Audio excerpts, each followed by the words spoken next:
Hello à tous, bienvenue de nouveau à bord de l'Harmony of the Seas pour une visite immersive du Flowrider, le simulateur de surf mythique et iconique de la compagnie Royal Caribbean.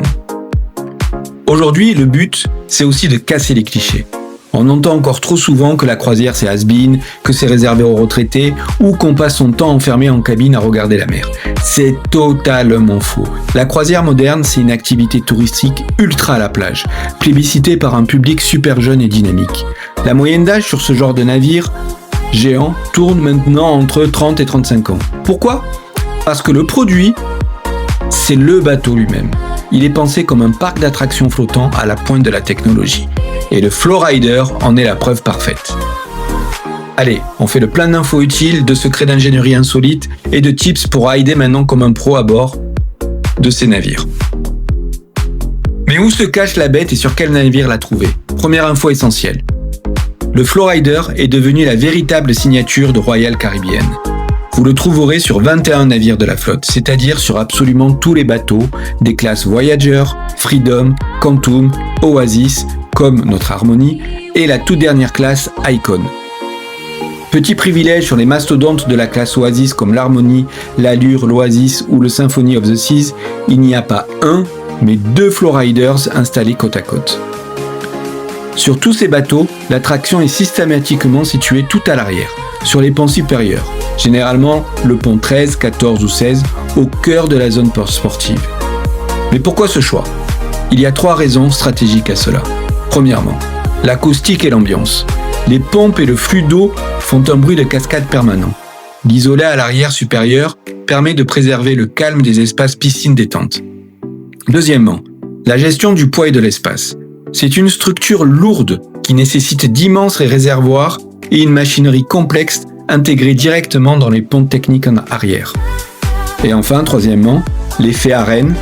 Placé à l'arrière, le Flowrider offre une vue panoramique incroyable sur le sillage du bateau et l'océan, créant un spot parfait pour les spectateurs installés dans les gradins.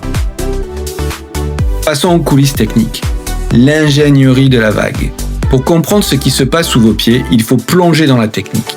Le Flowrider n'est pas une simple piscine à vagues. C'est une prouesse dynamique des fluides basée sur la technologie appelée Sheetwave, ou vague en feuilles minces. Sous la structure, des pompes submersibles surpuissantes propulsent l'eau en continu. Le secret réside dans l'épaisseur de la vague. Les injecteurs projettent une couche d'eau ultra fine, à peine 5 à 7 cm d'épaisseur, à une vitesse folle de 40 km/h sur une pente inclinée. C'est ce débit massif de près de 130 000 litres d'eau à la seconde qui crée une force ascensionnelle. C'est elle qui vous maintient en suspension et vous permet de glisser. Et l'info insolite à savoir, qui rassure tout le monde, c'est la structure de la rampe. Ce n'est ni du béton, ni de la résine rigide. C'est une membrane composite en tension, calquée sur le principe d'un trampoline. Donc, quand vous tombez, et croyez-moi, vous allez souvent tomber, la surface absorbe l'impact en se déformant. Vous rebondissez en douceur avant d'être évacué par le courant vers le haut. Passons aux règles d'accès et aux tailles minimales. Attention, pour des raisons de sécurité évidentes liées à la puissance cinétique de l'eau, l'accès est strictement réglementé selon votre taille. Pas de critères de poids ou d'âge ici. Pour le bogey board, position allongée ou à genoux, vous devez mesurer au moins 1m32 minimum. Pour le stand-up surfing, debout, la barre monte à 1m47 avant de vous lancer, passage obligé, à la guérite d'accueil pour signer la décharge électronique sur votre application. Retirez absolument tous vos bijoux ou montres pour éviter qu'ils ne soient arrachés par la pression. Et l'équipe s'assurera que vous pouvez mimer les mouvements de sécurité de base. Comment dompter la vague ? Les 2 disciplines. Vous avez 2 façons de tester la machine. Le bogey board, c'est parfait pour apprivoiser le flux d'eau. Le conseil technique des coachs, placez vos coudes sur la planche, le buste bien relevé pour cambrer le dos, et laissez vos pieds traîner dans l'eau pour faire office de dérive. La planche fonctionne exactement comme un volant. Une pression sur le coude gauche vous déporte à gauche, une pression à droite vous envoie à droite. Le stand-up surfing, là on passe aux choses sérieuses. On entre sur la vague par le côté, sur une zone de transition protégée. Ne sautez jamais directement au centre.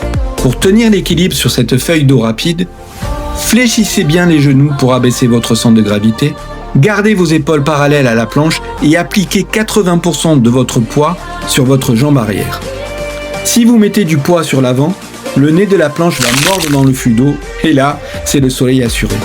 Pour manœuvrer, utilisez vos appuis, appuyez sur vos orteils pour aller vers l'intérieur ou sur vos talons pour reculer. L'art des tricks en boogieboard, du débutant au pro. Une fois que vous maîtrisez la glisse de base, le boogieboard devient un vrai terrain de jeu. Les instructeurs de bord classent les figures par niveau, et pas mal d'entre elles sont tout à fait autorisées pour les passagers. Niveau débutant. Après le gauche-droite, la première étape est de monter sur les genoux. Pour réussir, utilisez vos hanches pour basculer sur la planche, gardez la poitrine haute et laissez traîner vos pieds dans l'eau à l'arrière pour garder le contrôle. Depuis cette position, vous pouvez glisser pour vous asseoir sur la planche, en croisant les pieds, ou tenter le layback en poussant la planche loin devant vous tout en restant allongé sur le dos. Niveau intermédiaire. C'est le moment de tenter le 360 degrés. Le secret absolu ici, c'est de garder tout le poids du corps bien au centre ou à l'arrière de la planche, de relever les jambes pour qu'elles ne touchent pas plus l'eau, et d'utiliser d'une main pour pousser sur l'eau et déclencher la rotation. Vous pouvez aussi tenter un ollie, un petit saut avec la planche, ou un shove it en faisant pivoter la planche à 90 ou 180 degrés avec vos mains pendant le saut. Passons maintenant aux choses sérieuses avec le niveau avancé et pro. Pour les plus athlétiques d'entre vous, on trouve le Flying Barrel Roll, une vrille complète sur le côté en profitant de la vitesse.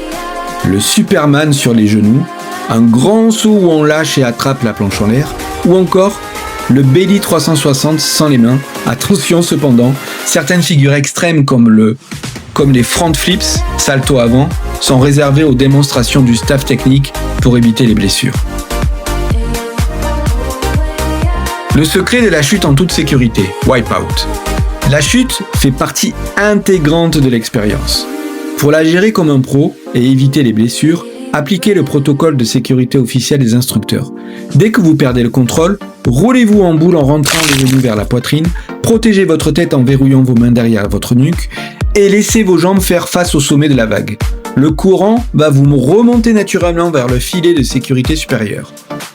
Une fois stabilisé, faites un petit signe pouce levé aux animateurs pour valider que tout est OK et évacuer par la sortie latérale la plus proche.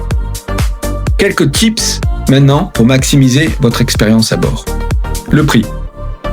C'est le gros point fort de Royal Caribbean. Cette attraction qui nécessite une infrastructure et une énergie colossale est 100% incluse dans le prix de votre croisière. Les planches et l'encadrement par l'équipe des sports sont totalement gratuits et accessibles sans réservation. Le dress code, conseil vital. La force de friction de l'eau est impressionnante. Messieurs, serrez le cordon de votre short au maximum. Mesdames, le bikini classique est à bannir sous peine de finir la session sans haut ou sans bas devant tout le monde. Privilégiez un maillot, une pièce ou ajoutez un t-shirt en lycra anti-UV par-dessus. Le fonctionnement des créneaux. Le Flowrider alterne ses modes durant la journée. Généralement, la matinée s'ouvre avec un créneau réservé aux surfeurs avancés. De midi à 17h, la vague passe en mode boogieboard pour le grand public. Le stand-up classique revient en fin d'après-midi et en soirée.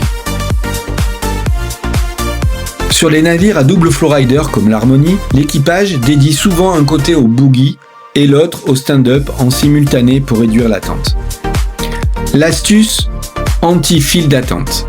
C'est une activité très demandée. Pour passer en boucle, visez les jours d'escale quand la majorité des passagers visitent la terre ferme, ou venez dès l'ouverture le matin pendant les heures de pré-déjeuner. Si vous voulez passer au niveau supérieur, Royal Caribbean propose aussi des leçons privées d'1 heure en dehors des horaires publics. Comptez environ $69 par personne en groupe très réduit, 8 personnes max, ou autour de $550 pour privatiser l'infrastructure complète avec vos amis. Durant ces sessions, le coach va physiquement dans l'eau avec vous, maintient votre planche pour stabiliser vos appuis et vous apprend des tricks professionnels en un temps record. Alors, prêt à glisser à 40 km au milieu de l'océan ? Restez connectés pour la suite de votre visite immersive de l'Harmony of the Seas et Oubliez vos vieux préjugés. La croisière, c'est maintenant que ça se passe. Merci pour votre soutien et n'oubliez pas de vous abonner à la chaîne et de nous suivre pour de nouvelles aventures en mer. Au revoir.